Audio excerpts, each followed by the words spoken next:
السلام عليكم ورحمة الله وبركاته. عاملين ايه؟ يا رب تكونوا كلكم بألف خير.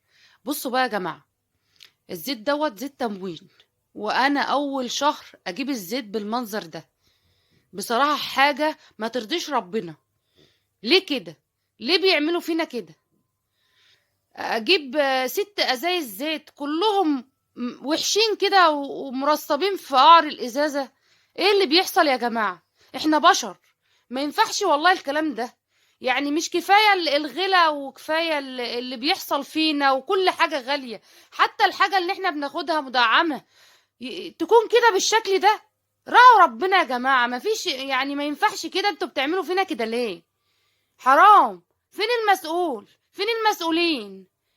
ايه؟ جايبين زيت معاد استخدامه قبل كده، يعني ده مستخدم قبل كده وجايبينه. ده احنا بشر يعني. احنا بشر لما هنستخدم الزيت ده تاني ونقلي بيه بطاطس ونعمل بيه اكلنا؟ حرام يا جماعة والله. انا عايزة الفيديو دوت ينتشر كده والناس كلها تشير الفيديو ده. ما ينفعش كده.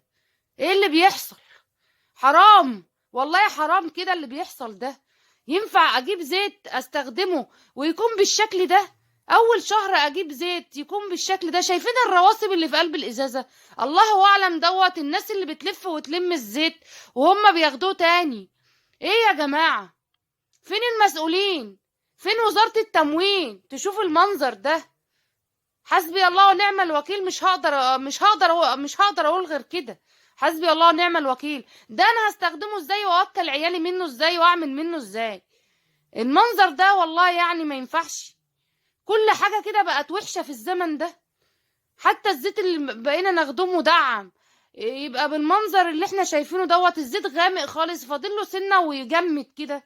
ايه المنظر اللي انا بشوفه ده؟ دوت زيت بتاع الناس اللي هي بتبيعه، اللي بيبقى متبقي من الطعمية والمصانع بتاعة الشيبسي دي. ده زيت بواقي. ده زيت متعبى كده بطريقة مش حلوة.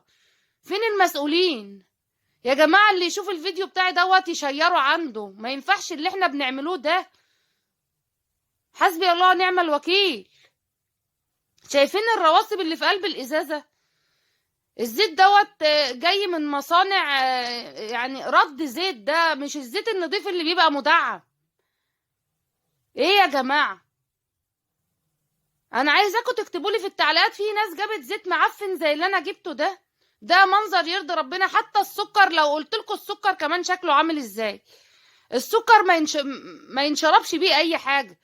السكر ده عايز يعني يترمي في الزبالة. هو السكر الغامق ده نعمله بيه احنا ايه؟ حتى يا رب الحاجة المدعمة. يلا انشروا الفيديو دوت، خليه يجيب مشاهدات كتير.